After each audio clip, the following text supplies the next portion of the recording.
Hello everyone, I'm Teacher Michelle and welcome to another episode of Unang Math. For this episode, I will be covering the topic about the properties and net solids of revolution. Without further ado, let's start the lesson. The properties of the shape of the cross-section that's formed by slicing of revolution with a plane. Okay, let's start with the first property. When the solid of revolution is cut by a plane that's perpendicular to the axis of rotation, then the shape of the cross-section is always circle. Okay, what does it mean by this one? Okay, consider cylinder. When this cylinder is cut by a plane that's perpendicular to the axis of rotation, then the cross-section is circle. Okay, now, let's look at this cone. When this cone is cut by a plane perpendicular to this axis of symmetry or axis of rotation, then this cross section is also a circle. Okay, what about frustum? When this frustum is cut by a plane perpendicular to this axis of rotation, this cross section is circle. And lastly, for this figure, okay, this is a sphere. When sphere is cut by a plane perpendicular to this axis of rotation, then look at this cross section. This is also a circle. Okay, this cross section is a circle, this is a circle, circle, and this is circle. So that is the first property. Okay, let's move on to the second property. When the solid of revolution is cut by a plane including the axis of rotation, then the shape of the cross section is congruent or identical figures and is a line symmetric figures with respect to the axis of rotation. Okay, what does it mean by this one? Okay, let's consider this cylinder. If this cylinder is cut by a plane, including this axis of rotation, then the shape of the cross section, okay, this figure is just congruent to the other figure, or they are identical figures, or line symmetric figures. And the solid of revolution is this figure, and this is a rectangle. Okay, what about cone?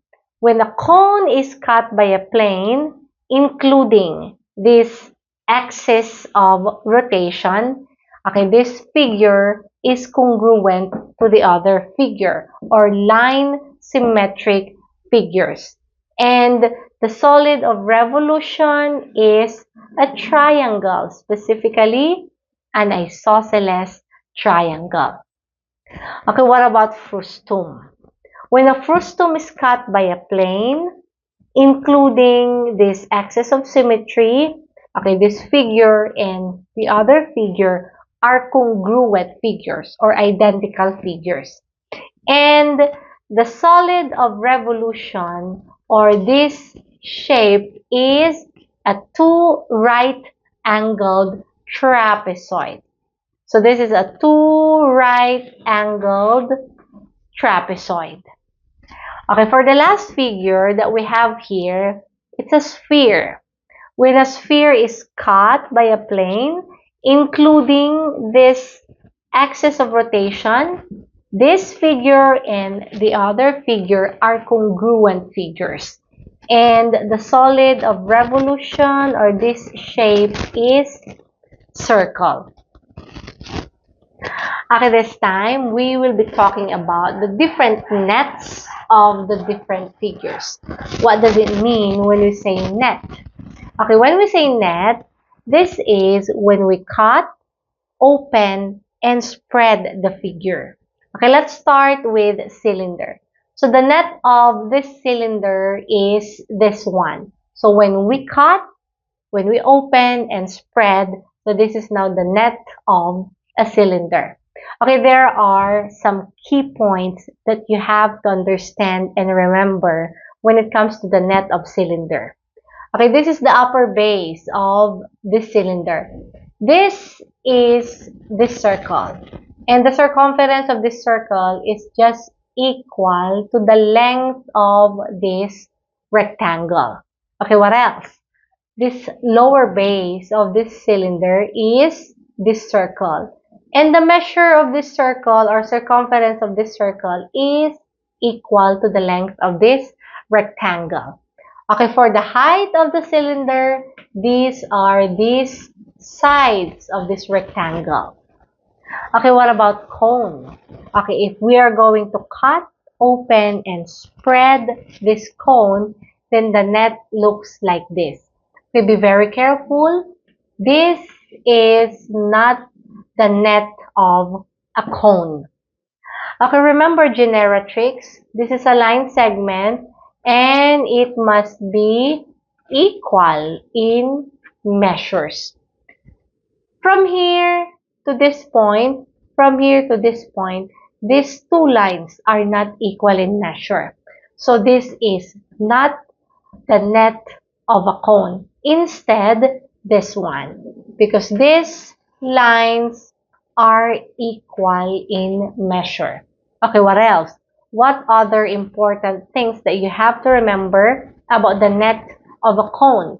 This is the lower base of the cone and this is this circle. Okay, the circumference of this circle is equal to the measure of this arc.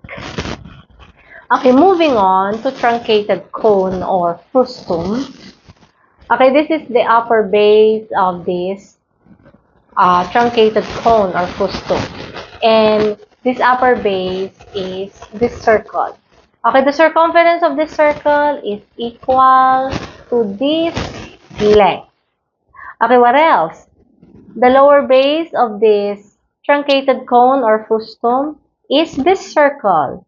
And the circumference of this circle is equal to the length of this arc. So you have to remember the different nets of the different figures. Okay, sphere doesn't have net. Okay, this time, let's answer these simple questions or problems. Okay, the first problem is, among the following, we're going to choose all correctly watch pairs of solid revolution in the shape of its cross-section when cut by a plane that includes the axis of rotation. Okay, I'll repeat. Cross-section when cut by a plane including the axis of rotation. Okay, let's start with the first option. If it's a cylinder, when a cylinder is cut by a plane, including the axis of rotation, then we created congruent figures. And the solid revolution of a cylinder is a rectangle. So number 1 is correct. Okay, what about number 2? If it's a cone, and when cone is cut by a plane, including the axis of rotation, then we created congruent figures. And the solid revolution of a cone is a triangle, specifically isosceles triangle. So number 2 is also correct. What about number 3, truncated cone or frustum? When frustum or truncated cone is cut by a plane, including the axis of rotation, two congruent figures are formed. And the solid revolution of a frustum or truncated cone is a two right-angled trapezoid. Okay, it's not triangle.